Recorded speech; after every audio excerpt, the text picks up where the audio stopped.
Shalom saudara terkasih dalam Tuhan Yesus. Pada pagi hari ini kita akan sama-sama merenungkan kebenaran firman Tuhan sebelum kita memulai aktivitas kita pada pagi hari ini. Namun sebelumnya mari kita berdoa terlebih dahulu. Terima kasih Tuhan karena kami diberikan kesempatan untuk dapat bangun di pagi hari ini dan merenungkan kebenaran firman Tuhan sebelum kami memulai aktivitas kami. Kiranya Tuhan yang menolong kami semua agar kami dapat mengerti kebenaran firman-Mu. Terima kasih Tuhan, dalam nama Tuhan Yesus kami berdoa. Amin. Saudara, hari ini saya akan berikan renungan dengan judul Jangan Tahan Kebaikan. Terambil dari Amsal 3 ayat 27, demikianlah firman Tuhan. Janganlah menahan kebaikan dari orang-orang yang berhak menerimanya, padahal engkau mampu melakukannya. Sedemikian jauh pembacaan firman Tuhan, mari kita merenungkannya. Saudara, ada sebuah fakta unik dari fauna dan flora, di mana ada satu pohon yang namanya pohon akasia, itu memiliki hubungan yang unik dengan semut yang menempati pohon tersebut. Jadi pohon akasia dan juga semut yang menempati pohon tersebut itu memiliki hubungan yang saling menguntungkan. Kayu di pohon akasia itu atau durinya itu menjadi tempat perlindungan bagi spesies semut.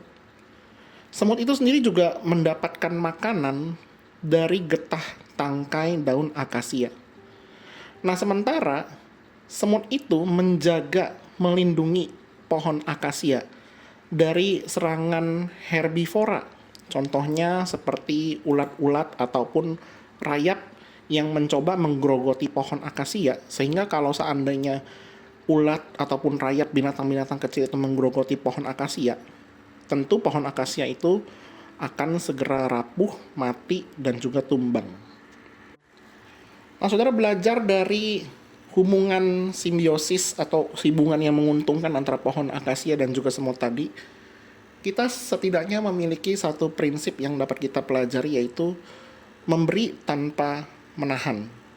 Ketika kita memiliki sesuatu untuk diberikan, entah itu keteduhan, makanan, atau perlindungan, kita seharusnya tidak segan-segan untuk membagikannya. Nah, di dalam kehidupan kita, seringkali kita memiliki kesempatan untuk berbuat baik.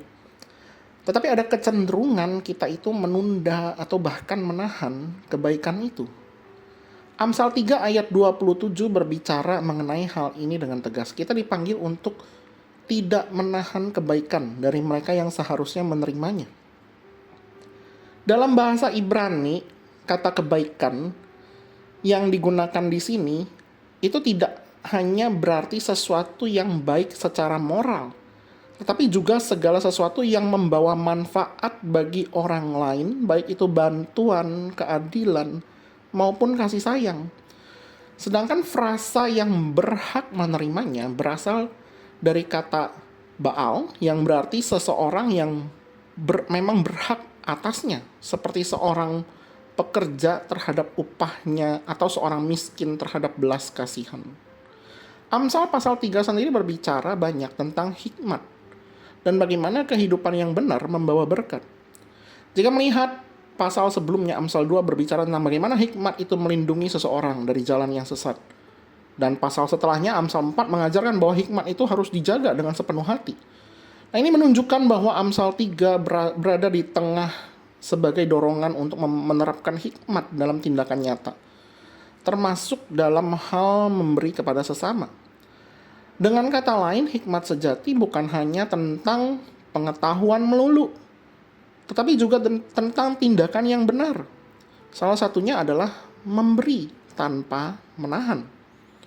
Nah, di dalam konteks kitab Amsal secara keseluruhan, prinsip ini berakar dalam pemahaman bahwa hidup yang takut akan Tuhan tidak bisa dipisahkan dari kebaikan terhadap sesama. Hikmat dalam kitab ini selalu berorientasi kepada tindakan praktis, bukan hanya sekedar pemikiran yang abstrak.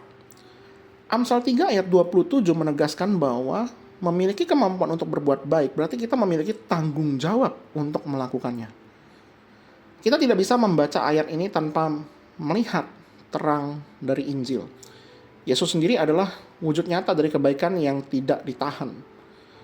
Ketika Tuhan Yesus turun ke dunia, Ia tidak menahan kasih-Nya, tetapi memberikan dirinya sepenuhnya bagi kita, bahkan sampai mati di kayu salib.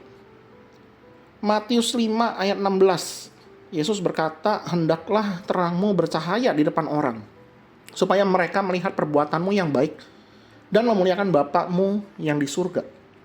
Ini berarti setiap kali kita melakukan kebaikan, kita sedang mencerminkan karakter Kristus dan menunjukkan Injil dalam tindakan nyata. Dalam kehidupan sehari-hari, kita seringkali menemukan kesempatan untuk membantu entah dengan waktu, tenaga, atau bahkan materi. Namun ada berbagai alasan yang membuat kita menunda, takut kekurangan, merasa tidak cukup, atau sekedar tidak ingin repot.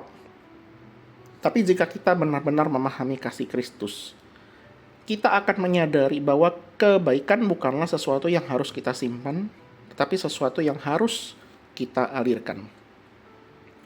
Seperti tadi yang saya katakan, pohon akasia itu tidak menahan getahnya dari semut-semut penjaganya. Kita pun juga dipanggil untuk tidak menahan kebaikan dari mereka yang berhak menerimanya.